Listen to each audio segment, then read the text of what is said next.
morning everyone. You join me here in XJ-S. We've just filled up with some fuel and we're on the way up to the garage.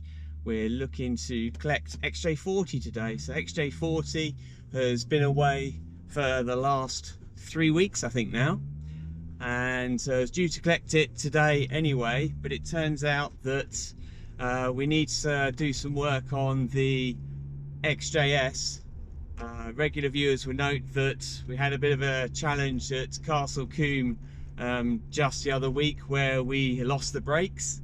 That was just due to the standard DOT4 brake fluid just boiling over due to the heavy workload it was put through at Castle Combe. Anyone in the know will realise that if the brake fluid temperature rises too much and some of the water content starts converting to steam, then you have a bit of a problem, because the vacuum, the pressure you're putting on the brakes becomes less effective when you're trying to compress steam rather than actual brake fluid. So always a bit of a challenging time when that happens. So we've got some Castrol SRF as recommended by various folks at the Castle Combe circuit. So we'll be looking to flush out the brake lines and the reservoir, and then replace with some fresh Castrol SRF fluid, which should be a lot more fit for purpose for a heavy brake workload.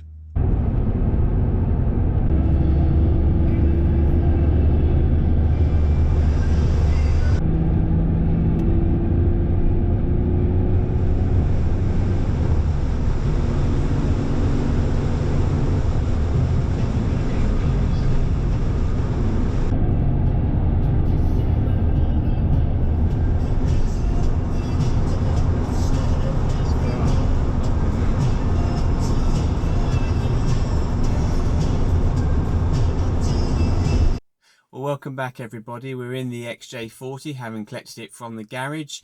The journey back down from the garage via the M1 was fairly uneventful, apart from heavy traffic, so no point filming anything of interest there. I wanted to go through some of the expenditure items we've had on XJ40. If you remember a video I posted maybe a month or so ago, the XJ40 was in for some basic servicing and a little bit of investigation around some bodywork concerns. So having now got and collected the car, back from the garage, I've now got the list of everything that's been done to the car.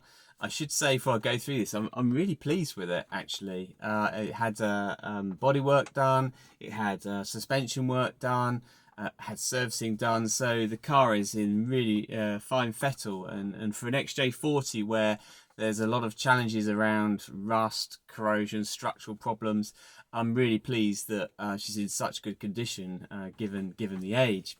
So to the list. So we started off with some servicing items here. So engine flush, engine oil, oil filter, the aircon, which is an R134A system, that was regassed. I think it said it was about 75%, so a little bit of leakage, but not too bad. Other sort of service items, actually that was it. Looking at the rest of it, was mostly around improvements. So let's go through this. We've got an exhaust clamp, well, that's fairly serviceable. Shock absorber bush, now that's made a huge difference. So on the near side rear, there's quite a substantial rattle, and that's been fixed by a new shock absorber bush, which is really good news. There's another minor bush, I think, on the front. Not as significant as the shock absorber bush though. In terms of other improvement work, we had the wheels refurbished, so they were blasted back and repainted and relacquered, and also was able to get some smart new badges, which I'm really pleased with. I think it really improves the overall look of the car, which is great news. Wheel refurbishment was quite expensive. It was just under £100 per wheel, but I'm very pleased with the results. I think that was money well spent, in my opinion. We had some wax oil, just some preventative wax oil sprayed in the usual places, particularly around the wheel arches and underneath the car, just to help hold off some of that corrosion. Bodywork wise, quite a bit done. So the inner wing, towards the front of the car, the inner wing towards the front of the car is usually quite vulnerable to rust and corrosion. There's a few weaknesses there. So we've had the inner wing on the near side repainted. The offside inner wing was done probably 4 or 5 years ago, if memory serves correct. So both of them have been done now. The vulnerable bits are done, and it looks a lot better in there as well. On the wings, there's been some welding work done, and in fact, the near side wing has been completely repainted.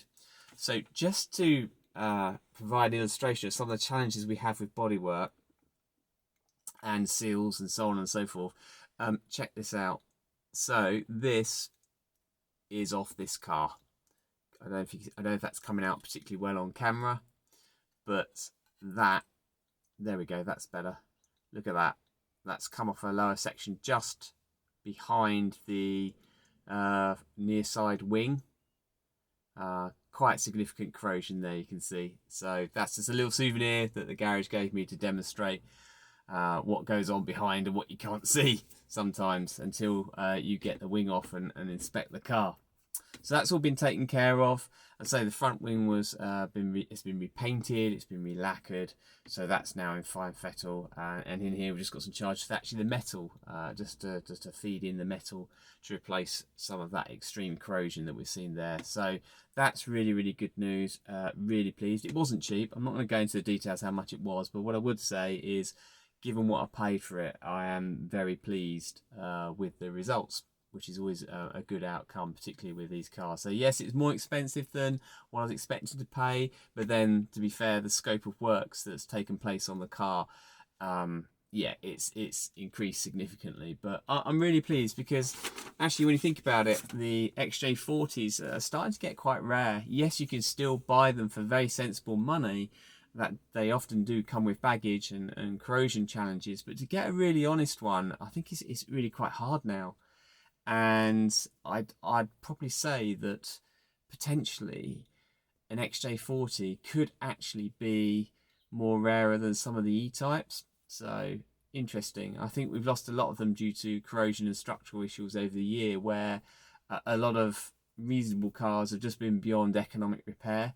It's not cheap getting good quality bodywork done. So but given how rare they are, I think it's worth keeping. I've always toyed with the idea of maybe I should move the XJ40 on, but to be honest, it's in good condition. Remember, this car spent maybe 10 or 15 years in Italy under a previous ownership. So overall, structurally, despite what I showed you earlier, that the car is in really good condition compared to most other XJ40s. So there we are. That's just a quick update, well, quickish.